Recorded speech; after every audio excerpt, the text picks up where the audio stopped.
pessoal, boa noite. Sejam muito bem-vindos ao Café com a Doutora Vivian de hoje. Um pouquinho mais tarde, tragam suas perguntas, tragam suas dúvidas. Para quem ainda não me conhece, eu sou a Doutora Vivian Koski, eu sou oncologista aqui em São Paulo. Tenho 2 consultórios aqui em São Paulo. Um deles fica em Moema, na clínica, onde nós fazemos os melhores tratamentos para o câncer, imunoterapia, quimioterapia, quimioimunoterapia, terapia-alvo. Então, vocês são todos bem-vindos a fazerem o tratamento de vocês aqui comigo em São Paulo. Neste consultório, nós atendemos vários convênios para pacientes que estão em tratamento e também um consultório de oncologia integrativa que fica na Vila Mariana, também em São Paulo. E atendo pacientes do mundo todo por telemedicina. É um prazer ter vocês aqui no Café com a Doutora Vivian Koski. E hoje a gente tem várias perguntas interessantes. Eu vou começar então, vamos lá. Tô vendo aqui por onde eu vou começar a parte 1. A parte 1 do nosso café, eu vou falar perguntas sobre câncer de intestino e câncer de estômago. Vamos lá. A Flávia, doutora, boa noite. Você poderia me tirar uma dúvida? Meu esposo fez uma cirurgia de emergência no dia 5/1 de 2023 de um tumor avançado no intestino, no caso, no cólon. Ele fez uma laparotomia exploratória e também foi retirado um pedaço do fígado para biópsia. Com isso, ele fez também tomografia e foi constatado múltiplos nódulos hepáticos compatíveis com implantes neoplásicos secundários. O médico disse que não tem mais cura e só vai controlar agora. A senhora acha que teria alguma possibilidade dele vencer ou só tem pouco tempo de vida? Ele tem apenas 25 anos. É uma pergunta muito importante da Flávia, né? A Flávia está contando que o marido dela, de 25 anos, fez um diagnóstico de um câncer de intestino com metástase. Primeira coisa, Flávia, pesquisar se o seu marido não tem instabilidade dos microsatélites. É importantíssimo. Por quê? Provavelmente o seu marido tem alguma síndrome genética familiar, que ele pode ter dado um gene da família, e por isso que ele teve esse câncer de intestino tão jovem. Então é muito importante. Por que é tão importante, Flávia? Porque sim, é um tratamento para controlar a doença, não é para curar, mas a gente tem muita tecnologia, muitos medicamentos novos, e se o seu marido tiver a instabilidade dos microsatélites, que é bem provável que ele tenha, porque ele é muito jovem, ele pode fazer imunoterapia.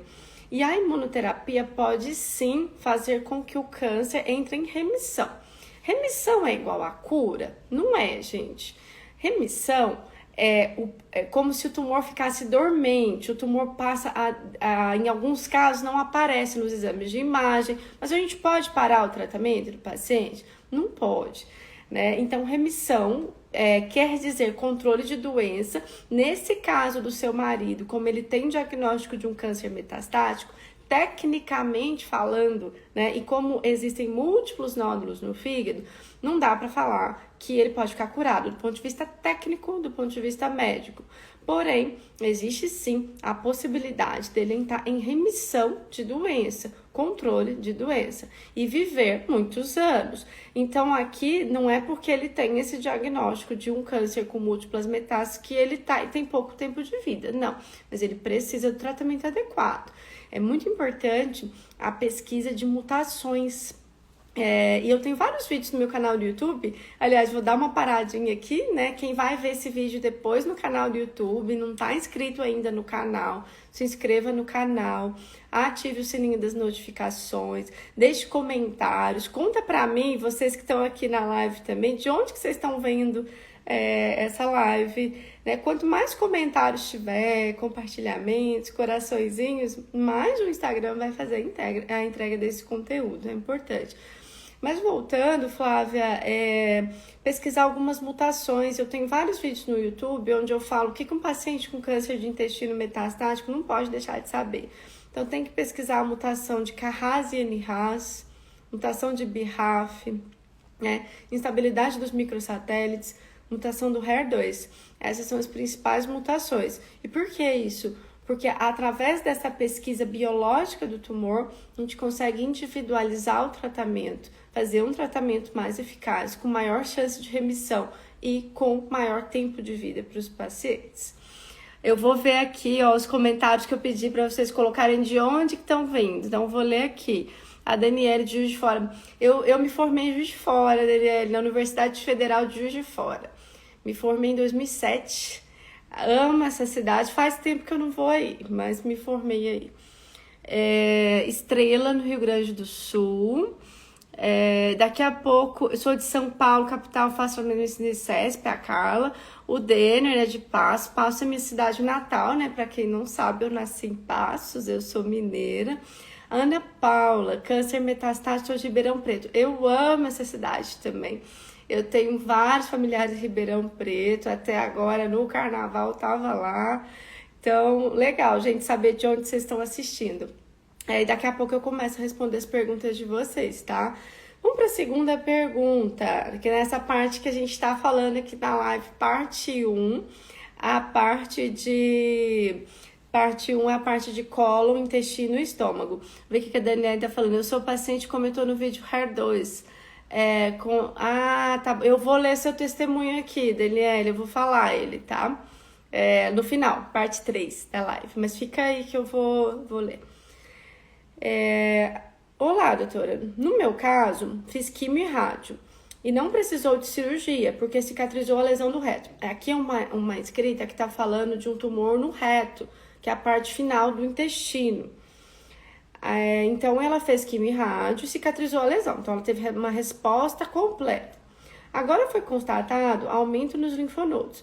Estou aguardando novos exames. É possível a indicação de cirurgia somente para retirar os linfonodos? É possível, sim, a CONCE. Primeiro, um câncer de reto, está correto o tratamento adequado, né? Fazer quimio-radioterapia. Se teve resposta patológica completa, se o tumor desapareceu, né? Aí precisa, obviamente, fazer a colonoscopia, fazer o exame clínico, fazer biópsia para ter certeza que o tumor desapareceu. Mas existe sim esse protocolo de preservação do canal anal, preservação anal, e essa paciente fez isso porque o tumor desapareceu. Mas aqui ela está dizendo que tem aumento dos linfonodos. O que quer dizer isso? Pode ser uma recidiva, uma volta do tumor nos linfonodos? Pode ser, mas precisa ser investigado com os exames adequados, né? Uma ressonância de pelve, PET scan e às vezes até mesmo biópsia. Mas sim, quando existe uma recidiva do câncer localizada, é possível fazer uma cirurgia sim, é possível fazer radioterapia também, e às vezes tem que associar um tratamento sistêmico junto, mas é possível sim.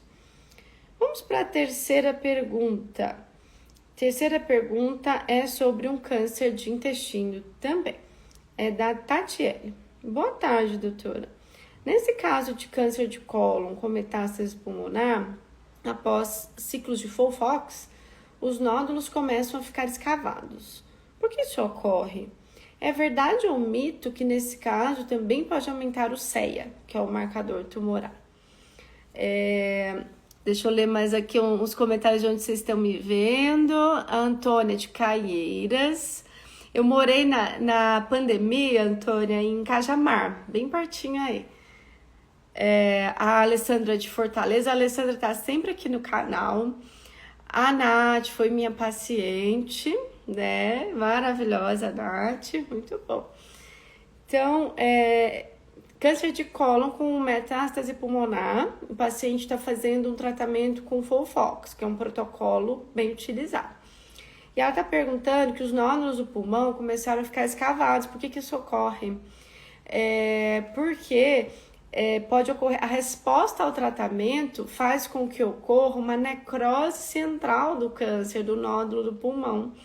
Então, isso pode ser um sinal de resposta ao tratamento. O tumor começa a morrer, começa a necrosar pela quimioterapia, e isso pode aparecer, então, no exame de imagem como um nódulo escavado, que pode, sim, denotar uma resposta do tumor ao tratamento, porque nem sempre vai acontecer logo nas primeiras avaliações a diminuição do nódulo. Pode ocorrer a necrose central do nódulo sem a diminuição, mas a necrose significa a morte do tumor. Como que a gente consegue ver isso de uma forma mais eficaz para entender o metabolismo do tumor? É fazendo um PET scan. O PET scan, ele vai diferenciar, né, muito mais claramente quando eu estou falando de um tecido morto, necrosado, inativo, ou quando é uma parte ativa do tumor. Aí ele vai conseguir mostrar melhor essa necrose, se é realmente necrose, tumor inativo, ou se tem atividade ainda. Mas é isso, pode significar atividade da quimioterapia. E é verdade sim, Tatiele, que no começo da quimioterapia, nos primeiros meses, e que o paciente principalmente apresenta a escavação, ele pode ter um flare tumoral. O que quer dizer isso? Um aumento do CEA, que é um marcador tumoral. Por quê? Porque a quimio ataca diretamente o tumor, ela é citotóxica, então ela faz com que ele quebre necrose, e isso pode sim liberar marcadores tumorais na corrente sanguínea. Então pode ocorrer um aumento de CEA, que nós chamamos de flare dos marcadores tumorais, na corrente sanguínea nos primeiros meses do tratamento, e isso não necessariamente significa progressão do tumor. Vamos lá, pessoal, lembrando, né, para quem não me conhece ainda e entrou aqui agora, vai ver no YouTube, eu sou a doutora Vivian Koski, sou oncologista aqui em São Paulo, especialista no tratamento de vários tumores.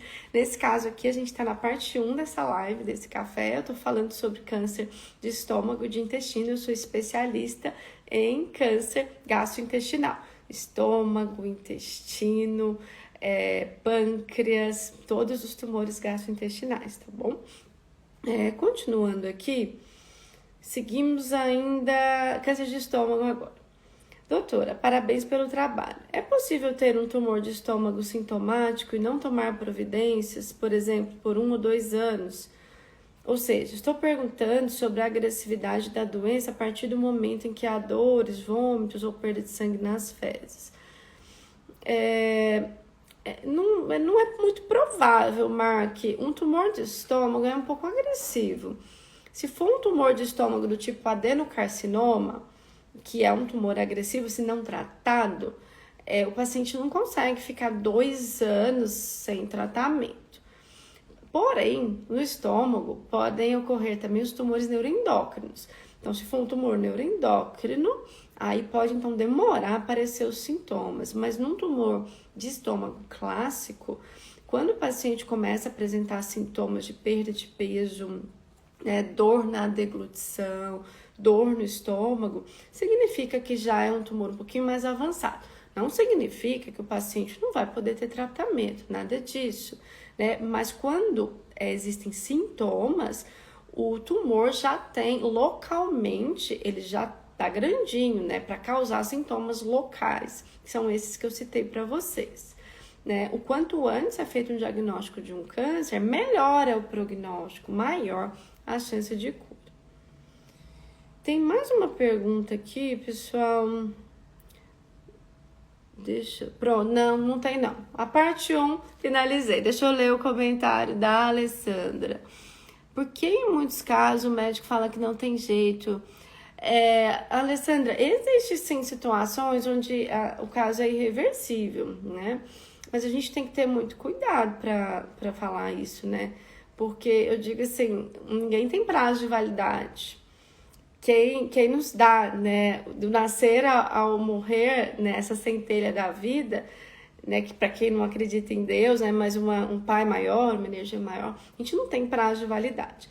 Algumas vezes eu já conversei com a família, sim, sobre a terminalidade da vida, mas e quais situações? Em situações onde ocorria falência de órgãos vitais, onde a gente estava vendo, né, que estava muito próximo. Mas fora disso, eu não costumo dar esse prazo de validade, né? Porque isso não cabe a nós, eu acho. Mas vamos lá, pessoal. Terminamos a primeira parte do nosso café. Peço que vocês que estão vendo, né, que vão ver no YouTube depois, deem um like, curtam, compartilhem, deixem seu comentário, contem pra mim de onde vocês estão vendo o vídeo. É muito importante a participação de vocês e compartilhar essas informações para que mais pessoas possam tê-las, né? Ter a oportunidade. Tenho certeza que tem muita gente que poderia estar aqui ouvindo e precisa ouvir isso que eu tô falando. A parte 2. Na parte 2 eu vou falar um pouquinho sobre terminalidade de câncer, que é esse assunto aqui que a gente está conversando, e dúvidas gerais. Então, seguiremos.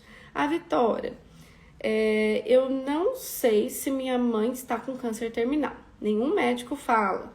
Só fala para ela ir tomando sunitinib, onde causou muito efeito colateral. Estou cuidando dela como posso, limpando, dando banho, dando carinho. Começou a vomitar uma água preta. E as fezes estão pretas também. Ela faz tratamento pelo SUS. O oncologista é difícil marcar. Eu não sei se esses são sinais de câncer terminal. Ela mal come, não consegue ficar nem em pé direito.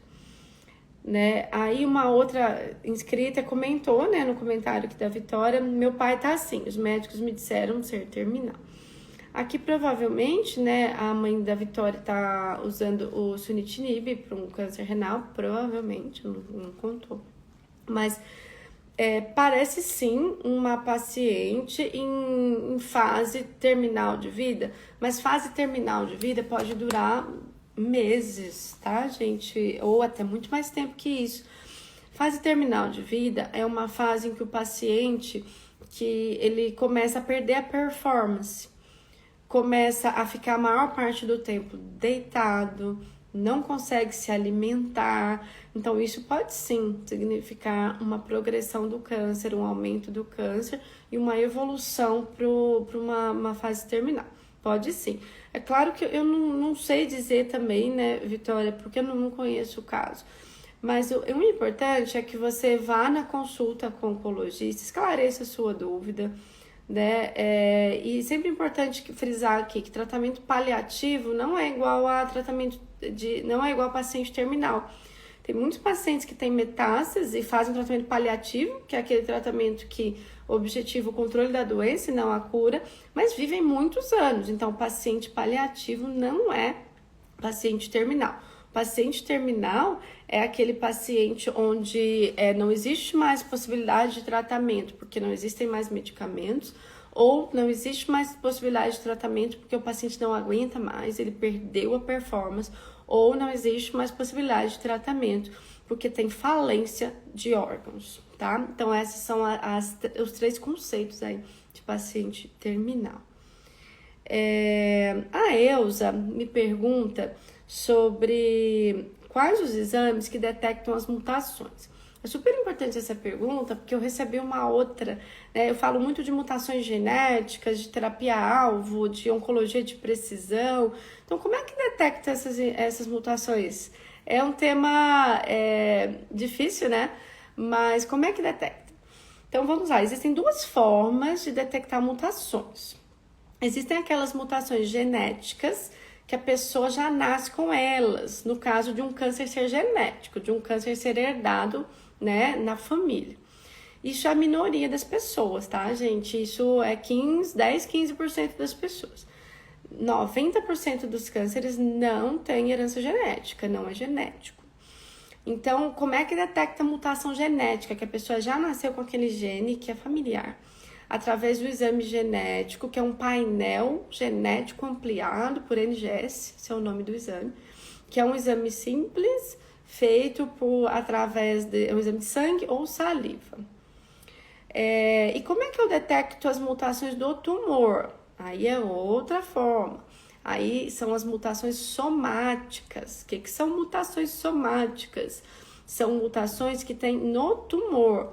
A pessoa não nasceu com aquelas mutações, são mutações adquiridas durante a vida no tumor. E como que é feito isso? Ou eu posso pegar um pedaço do tumor, que é a biópsia, e aí eu não preciso rebiopsiar o paciente, né? Eu pego aquela biópsia que o paciente já tem e mando para análise. Eu vou citar 2 exames que a gente tem aqui, Mas sempre que eu cito exame, remédio, tudo, eu não estou fazendo propaganda de nada. Esse canal não tem patrocínio de nenhuma indústria, de nada, tá? Não tem nenhum conflito de interesses. O caráter é meramente informativo. Só para frisar bem, deixar isso bem claro aqui novamente, né? Mas exames que a gente tem um Foundation One, ele detecta mutações somáticas, mutações do tumor. A gente tem um outro também muito bom, que é o Oncofoco ampliado, né? Aqui só alguns, a gente tem outros vários, esses são os que eu mais uso.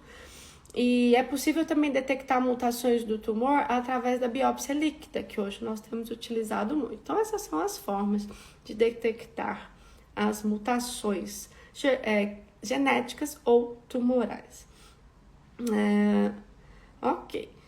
Agora eu vou responder algumas perguntas de vocês para a gente seguir para a parte 3, que é sobre câncer de mama. Quem gostou, gente, deixa comentário aqui para mim, divulga essa live, deixa um like, você que vai ver no YouTube depois, compartilhe. É muito importante que vocês deixem aqui a opinião de vocês. Então vamos ler as perguntas que nós temos aqui. Antônia. Doutora, em qual situação o oncologista pede para o paciente fazer o PET scan? Estou indo a cada 3 meses, só faço exames de sangue, CA15-3, fígado e função renal. Fala que está tudo bem com as imagens. Antônia, eu não sei exatamente, né, o tipo de câncer que você está acompanhando, mas o PET scan é quando existe uma suspeita de metástase. Ou quando algum exame, no caso exames convencionais, tomografia, cintilografia óssea, deu alguma alteração e o médico precisa confirmar, entender o que é aquilo. Para os meus pacientes que estão em acompanhamento, eu peço exames de imagem convencionais, tomografias ou ressonâncias e cintilografia óssea, em alguns casos, uma vez por ano no mínimo. Faço esse check-up. E aí, caso o paciente tem alguma alteração nesses exames, que eu preciso de uma confirmação, aí eu peço um PET scan. Tem alguns pacientes que eu acompanho com PET scan? Tem também, mas aí depende do caso, do estadiamento inicial do caso, do tamanho do tumor. Mas eu acho importante, e eu peço para os meus pacientes, pelo menos uma vez por ano, exames de imagem, mas não necessariamente o PET scan, que eu solicito quando eu peço algum outro exame de imagem, alguma tomografia, alguma ressonância ou cintilografia e tem algum ponto de dúvida. Aí eu peço o PET scan para esclarecer. A Daniele. Tá. Isso, ela respondeu aqui. Você acha que o exame Foundation One-CDx é um exame completo para dar um norte para o médico sobre as medicações a serem usadas? Uma vez que foi descoberto um câncer de ovário em 2018. Olha que coincidência, eu digo que as perguntas aqui se complementam, né? E eu peguei uma pergunta do YouTube. E para quem não tá inscrito ainda, gente, se inscreva no canal, ative o sininho de notificações, dê um like. E era pergunta exatamente sobre isso. Eu acho que o Foundation ajuda sim, né? Porque o Foundation, ele vai mostrar mutações somáticas, mutações do tumor. Ele pode ajudar. Exemplo, vou dar um exemplo aí na doença que você está acompanhando, câncer de ovário. Câncer de ovário, a gente precisa pesquisar a mutação genética germinativa, BRCA1 e BRCA2. Genético e germinativo são sinônimos, significa que a pessoa nasceu com a mutação. Mas será que todas as pacientes com câncer de ovário têm mutação? A resposta é não, gente. Apenas 15%. Porém, mais ou menos 7% das pacientes com câncer de ovário tem a mutação somática. E o que é isso? É exatamente isso que o Foundation responde. É a mutação no tecido tumoral. 7% das pacientes podem ter a mutação do BRCA1 e 2, então, no tumor. E isso também, né, vai ajudar, vai dar uma chance de terapia-alvo com os inibidores da PARP. Então, o Foundation One pode sim agregar. Mas o que eu sempre falo para os pacientes, né? Hoje já tem concorrente do Foundation, citei um para vocês que tem um preço mais acessível. A maioria dos convênios ainda não cobre este exame, mas ele pode sim ampliar o leque de possibilidades. Ele pode trazer possibilidades de terapia-alvo, terapias diferentes da quimioterapia. Ele traz também, às vezes, a resposta se o tumor pode responder ou não à imunoterapia. Ele ajuda, mas eu digo para os pacientes que é um investimento, mas às vezes ele não ajuda em nada, porque às vezes a gente pede o foundation e não vem nenhuma mutação alvo, às vezes é alguma mutação que não tem medicamento ainda para ela, mas ele amplia o leque de possibilidades, mas ele pode também não ajudar. Então, é um investimento, mas não é garantia que vá ter alguma resposta objetiva. Vamos lá. O olaparib e niraparib são para pacientes que não têm mutação? Boa pergunta também. Os estudos clínicos, eles são um pouquinho diferentes dessas duas moléculas, esses dois medicamentos que nós temos no Brasil. O olaparib, ele é indicado nos estudos clínicos para pacientes que têm mutação, BRCA1, BRCA2. Já o niraparib, que é também um inibidor da PARP, muito semelhante ao olaparib, eles são muito semelhantes, o estudo foi mais amplo, incluiu, além das pacientes que tinham a mutação BRCA1 e 2, aquelas pacientes que tinham também o HRD positivo, que é uma avaliação também somática. Somática quer dizer no tumor, que é feita na peça, na biópsia, na peça cirúrgica. Então, hoje em dia, o olaparib, sim, a indicação dele é restrita para pacientes com mutação, BRCA1 e 2, niraparib não. Niraparib é indicação muito mais ampla, eu posso prescrever para pacientes que não têm mutação, para pacientes que têm mutação e para pacientes que não têm mutação e têm o HRD positivo, que é esse novo exame. Ana Paula, esqueci de dizer que já fiz o BRCA1 e 2 e deu negativo. Ana Paula, legal. Então, agora, o que você precisa fazer? Testar o BRCA1 e BRCA2 somático no tumor, que pode dar positivo no tumor, e o HRD, importante, para conseguir aí fazer o planejamento do tratamento. No meu caso, a Daniele, câncer de mama, painel BRCA1 e 2, quando negativos para a mutação, são suficientes? Ou é preciso continuar investigando mais genes? Não, no caso de câncer de mama, basta. O importante, Daniela, é você ver o tipo de painel que foi feito, né? Porque os painéis modernos são feitos por uma tecnologia chamada NGS. Veja lá se o painel que você fez, se foi a tecnologia do NGS, olha lá que está escrito, e se foi feito com um complemento de uma outra tecnologia que chama MLPA. Então, assim, é importante ver a qualidade técnica do teste, tá? Mas é suficiente. Sempre os tumores vão ficar resistentes ao tratamento se há de mama com metástases no pulmão. A tendência, sim. A gente tem tumores que podem entrar em remissão e até metástases, pacientes metastáticas minhas que hoje são consideradas curadas, que já estão em tratamento para HER2 há mais de 15 anos. Mas isso é 2% das pacientes com metástases, tá, gente? 2% é muito pouco. Existe, mas é muito pouco. 98% das pacientes, infelizmente, podem sim evoluir com resistência ao tratamento. O tumor vai adquirindo novas mutações.